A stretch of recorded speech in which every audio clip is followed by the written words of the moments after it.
L'actualité, même heure, même endroit, c'était hier, nous lancions cette série consacrée au grand débat qui prend fin en fin de semaine, donc vendredi, et dont les maires sont les élus, les maires des communes. Alors, nous poursuivons cette série, nous continuons de donner la parole à ces élus et nous prenons la direction du nord de la France, à Grande-Synthe précisément ce matin.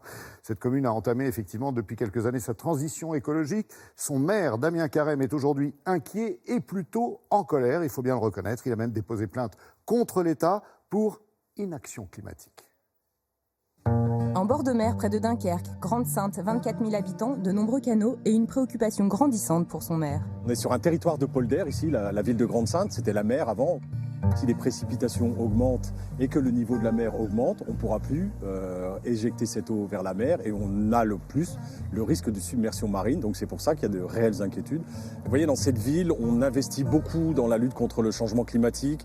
Les habitants sont aussi impliqués et celui qui manque à l'appel, c'est l'État français. Au mois de novembre, j'ai écrit au ministre de l'écologie pour qu'il me réponde sur ses engagements en matière de lutte contre le changement climatique. 2 mois après, je n'ai pas eu de réponse. Quand on n'est pas d'accord avec les politiques qui se mènent, il faut proposer une alternative. Élu en 2001, Damien Carême a fait le choix d'une alternative sociale et écologique pour sa ville. Ce que vous voyez autour de moi, c'est du logement social. Ce sont tous des bâtiments basse consommation. Donc en fait, la facture énergétique des habitants était divisée par 4. Cette année, on va terminer de remplacer tout l'éclairage public de la ville par de la LED.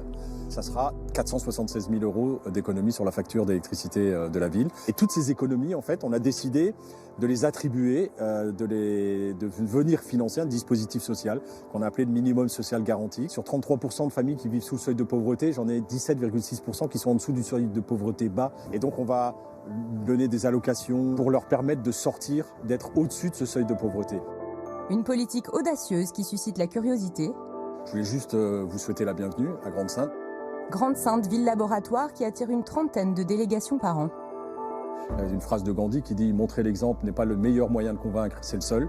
Voilà, c'est ce qu'on fait ici à Grande-Synthe, on montre que c'est possible. Un élu prend à bras le corps les problématiques de la population dont il est l'administrateur, il remplit sa fonction pleine et c'est ce que je viens de voir.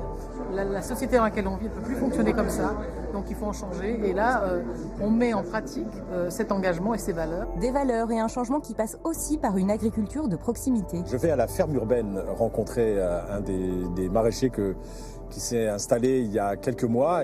Alors, on a acheté toutes ces terres agricoles. Ça va? Bien et vous? Ouais, ça se passe bien. Oui, ça se passe bien, oui. La ville est propriétaire de ces terres, on loue ces terres à des maraîchers et on rachète après la production maraîchère de ces exploitants. L'idée étant d'être en autonomie alimentaire sur la ville. On sera en autonomie alimentaire sur nos cantines scolaires. Mais voilà, c'est de se dire, demain, s'il y a un blocus pétrolier, les camions ne peuvent plus rouler, est-ce qu'on peut continuer à se nourrir? C'est une question qu'on peut se poser en France.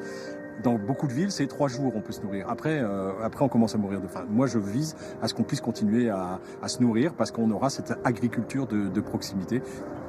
Gérald, Monsieur le maire. à bientôt. Oui, à très bientôt. Avec les premiers légumes. Ok. Merci. Maire de Grande-Synthe, un métier à plein temps pour Damien Carême, une histoire de famille aussi. C'est le bureau dans lequel mon père a siégé pendant quelques années. Ce qu'il m'avait inculqué, c'était de dire quand tu veux changer les choses, il faut que tu te mouilles, que tu rentres en action. Et le jour où j'arrêterai, j'aurai pas la satisfaction de devoir accompli, parce que c'est pas comme ça, mais j'aurai pas de regrets. Ce qui me restera, c'est une superbe aventure humaine.